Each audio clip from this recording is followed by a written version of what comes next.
Assalamualaikum warahmatullahi wabarakatuh. Selamat sore. Salam sejahtera untuk kita semua. Selamat datang di channel Naufal FAK. Kali ini saya masih melanjutkan BIMTEK Literasi dan Numerasi, Modul 2 Implementasi Literasi dan Numerasi dalam Pembelajaran. Materi 2B Implementasi Numerasi dalam Pembelajaran Miskonsepsi.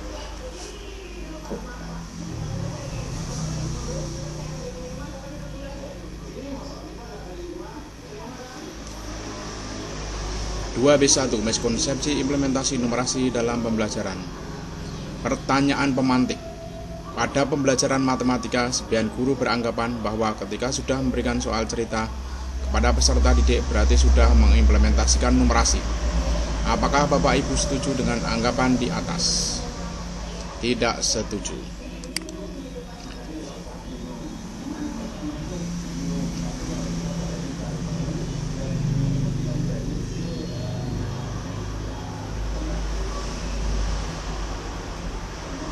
Miskonsepsi implementasi numerasi dalam pembelajaran. Silakan Bapak Ibu guru mencermati bahan bacaan berikut ini. Bahan bacaan ini dapat Bapak Ibu unduh dan dibaca secara mandiri. Silakan gunakan navigasi yang ada. Keterangan icon pada bahan bacaan dari kiri ke kanan. Tanda minus untuk mengecilkan tampilan materi. Tanda plus untuk memperbesar tampilan materi. Tanda kotak untuk menampilkan materi full screen. Tanda panah untuk mengunduh materi. Ada 2 halaman miskonsepsi implementasi numerasi dalam pembelajaran. Soal cerita, apa yang diberikan? Apakah semua soal cerita bisa digunakan untuk melihat kemampuan numerasi seorang peserta didik? Apakah soal numerasi harus selalu berbentuk soal cerita? Soal cerita yang diberikan untuk melihat kemampuan numerasi peserta didik apabila di dalamnya juga mengandung ada unsur angka. Apakah soal numerasi harus selalu berbentuk cerita? Tidak harus. Next speak.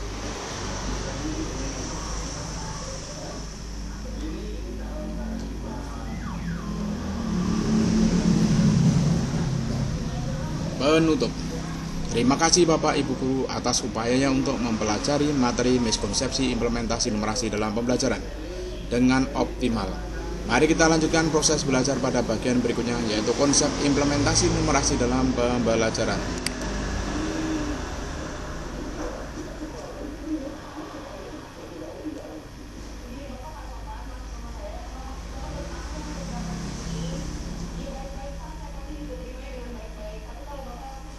Konsep 2B2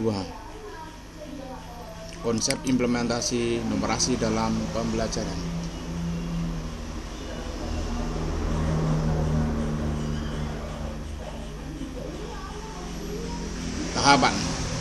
Tahapan yang juga penting dalam mengembangkan kemampuan numerasi peserta didik tentunya dengan upaya implementasi yang bermakna, baik itu dalam mata pelajaran matematika maupun di mata pelajaran lainnya. Tentu Bapak Ibu Guru masih ingat di pembahasan sebelumnya bahwa numerasi dapat diajarkan tidak hanya pada mata pelajaran matematika, tetapi juga pada mata pelajaran selain matematika.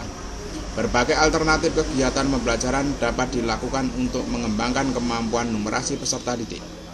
Kegiatan pembelajaran yang berbasis permasalahan dan juga yang berbasis proyek bisa menjadi alternatif.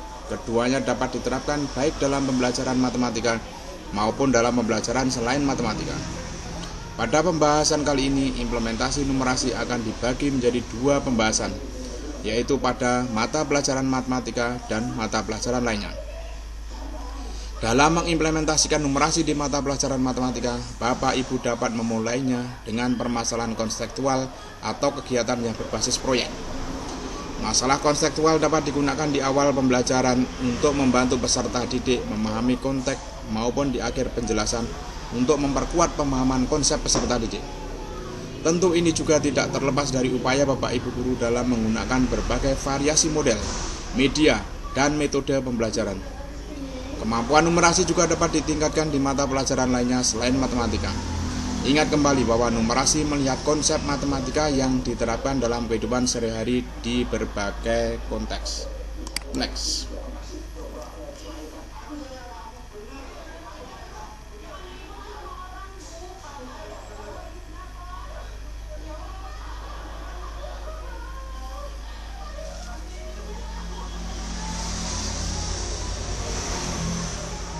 Bahan bacaan. Beberapa ide penerapan numerasi baik dalam pembelajaran matematika maupun mata pelajaran lainnya dapat Bapak Ibu baca pada bahan bacaan berikut ini.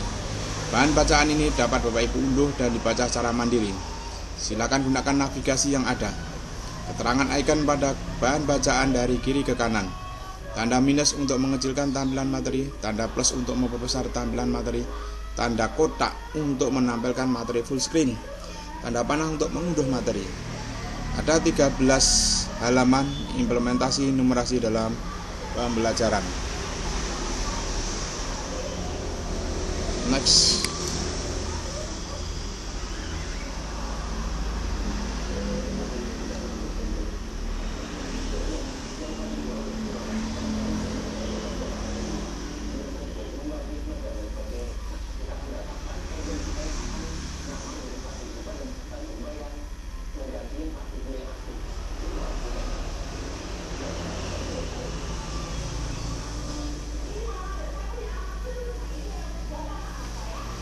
Tugas untuk menerampilkan Bapak dan Ibu dalam mengimplementasikan numerasi dalam mata pelajaran yang diampu.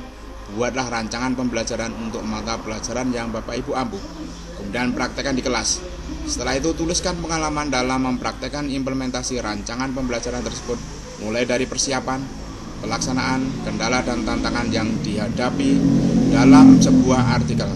Kemudian bagikan artikel Bapak Ibu tersebut melalui akun media sosial yang dimiliki agar pengalaman dan praktek baik yang dilakukan dapat memberi manfaat yang lebih banyak lagi. Next.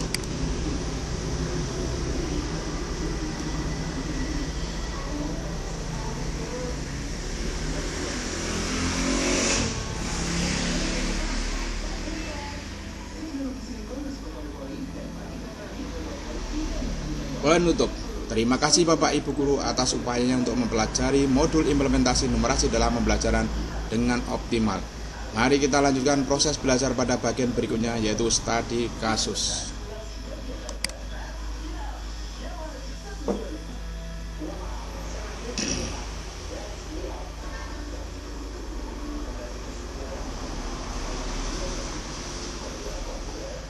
Studi kasus 2B3.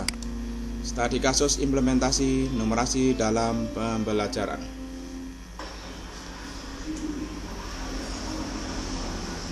Kasus 1. Tonton dan amati video pada tautan berikut ini.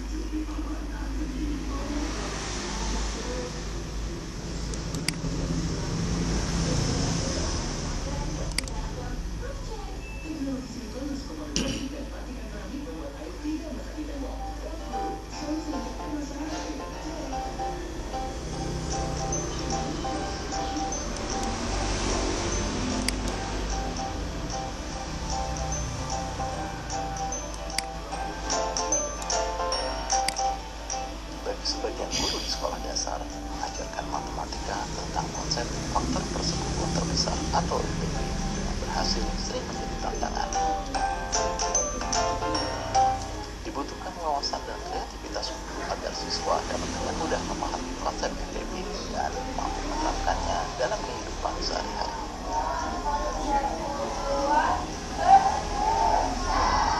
Salah satu ide kreatif yang bisa dicontoh adalah praktik baik yang dilakukan oleh Ibu Etna, SD Mojokarang, Kecamatan Mojosari, Mojokerto, Jawa Timur. Ia mengajarkan konsep FPP kepada siswa kelas 5 di sekolahnya dengan memanfaatkan alat bantu berupa kemudian yang banyak ditemukan di lingkungan sekitar mereka. Dan berapa coklat? Sebelumnya, pembelajaran konsep FPP ini biasa dia lakukan melalui pemberian soal-soal cerita. Kelemahannya, siswa jadi cenderung hanya menghafal soal dan kurang mampu menerapkannya dalam kehidupan sehari-hari. Saya memilih Digivision sebagai media pembelajaran ini agar siswa memahami permasalahan yang menerapkan konsep FPP itu secara masuk dalam skenario pembelajaran dengan media pembelajaran dan WFH pertama-tama membagi para siswanya menjadi beberapa kelompok. Masing-masing kelompok kita membawa beberapa jenis bijian seperti jagung, palem, kopi, dan sebagainya.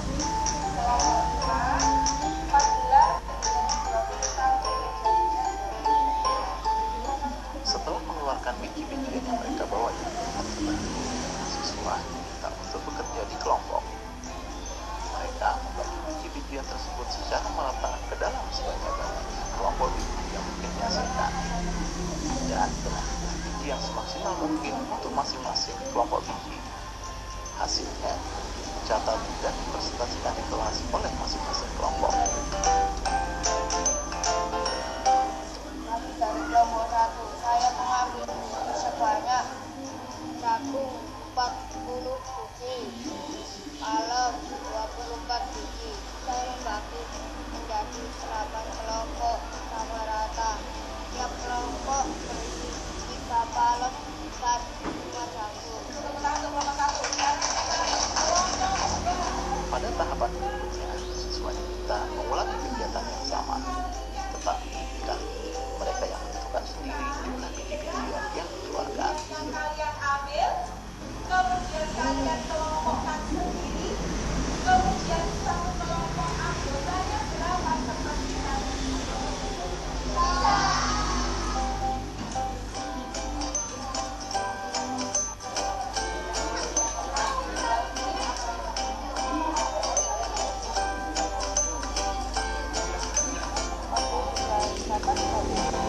Ya coba ya. Nah, ada yang kurang ya. Nah, boleh enggak? Nah, berarti kelompoknya jangan 7, dirubah lagi. Kemudian masing-masing kelompok mengirimkan 2 orang anggotanya ke kelompok lain, dan kelompok yang menjelaskan hasil temuan mereka ke anggota kelompok lain yang datang ke kelompok mereka. Kamu jelaskan kepada tamu yang datang. Apa?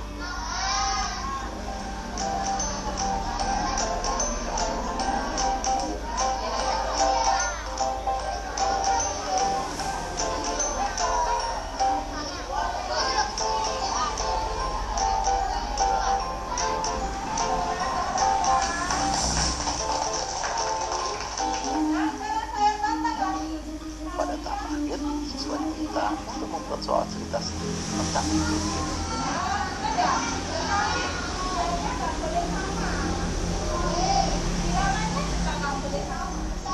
Kalian boleh mengambil dari bilangan-bilangan yang sudah kalian lakukan tadi.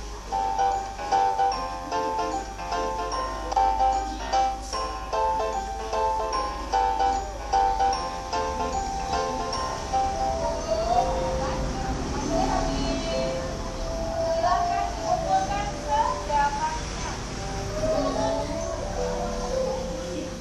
Dibandingkan dengan tahun lalu, pembelajaran PB dengan media biji-bijian ini mampu meningkatkan partisipasi siswa dalam proses pembelajaran dan kemasan mereka terhadap konsep PB. Tadi saya belajar sama guru tentang FPB menggunakan biji-bijian dengan dikelompokkan dan dibagi sama rata. Saya senang dan lebih cepat menemukan FPB-nya. Saya melihat mereka lebih memahami bagaimana penerapan FPB dalam penyelesaian masalah. Dalam menyelesaikan soal cerita, mereka membuat sendiri permasalahan, dia tuangkan dalam sebuah soal cerita. Nah, dari situ dia lebih memahami, oh seperti ini konsep FPB itu dimanfaatkan dalam kehidupan sehari. Pembelajaran seperti ini, anak-anak itu tidak sekedar supaya menghafal, oh kalau begitu FPB itu caranya dengan seperti ini, tapi dengan praktek langsung, mengawali langsung, lebih inilah yang diharapkan untuk mendapatkan efektivitas dalam pembelajaran. Jadi apa yang dia alami, dia dapat, dia kuasai untuk sebagai konsep dasar dalam pembelajaran ini.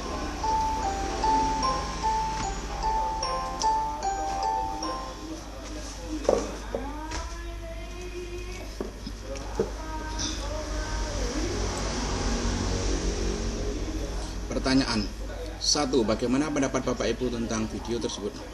2. Seperti apa implementasi numerasi pada pembelajaran di video tersebut?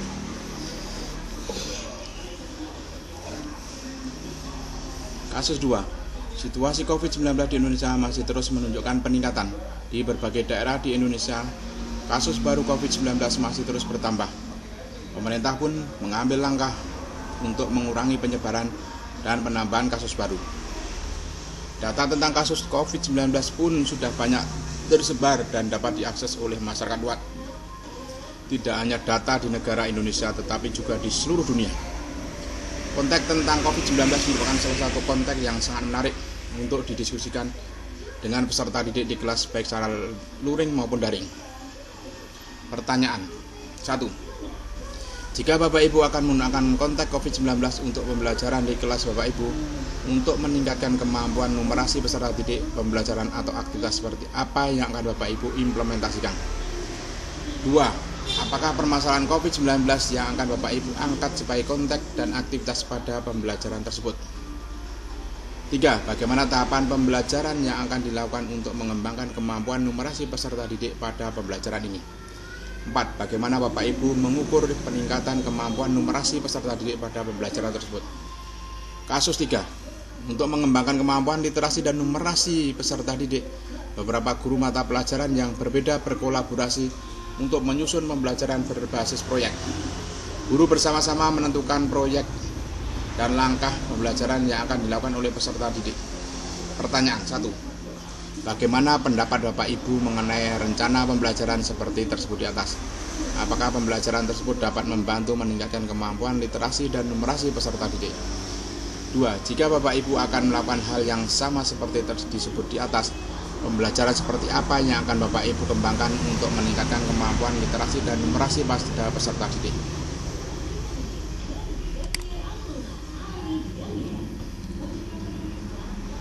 Studi kasus, judulnya adalah studi kasus implementasi numerasi dalam pembelajaran. Kita copy saja, kemudian kita masukkan. Pada hakikatnya ketika contoh di atas adalah untuk meningkatkan kemampuan numerasi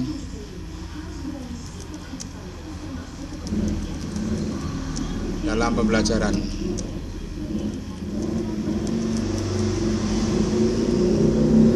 Itu dengan cara pertama,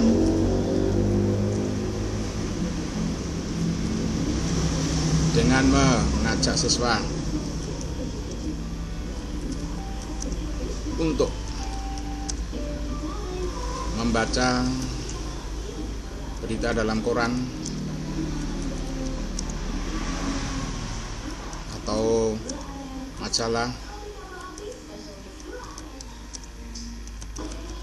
majalah tentang permasalahan yang ada.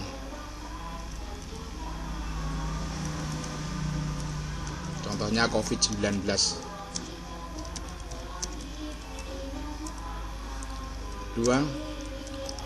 Dengan menunjukkan contoh konseptual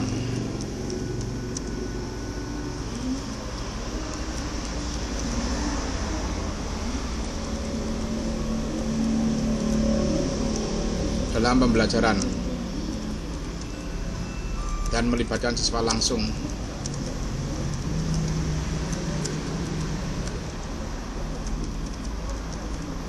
Yang ketiga, berkolaborasi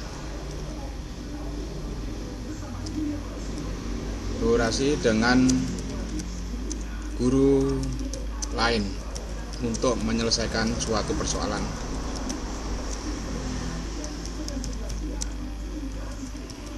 Dalam pembelajaran peningkatan numerasi.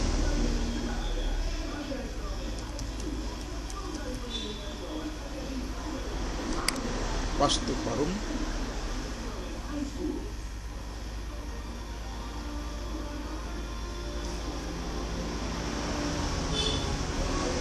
lihat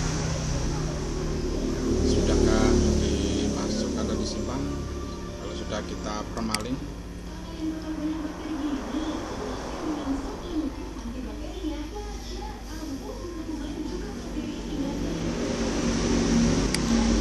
Back to class.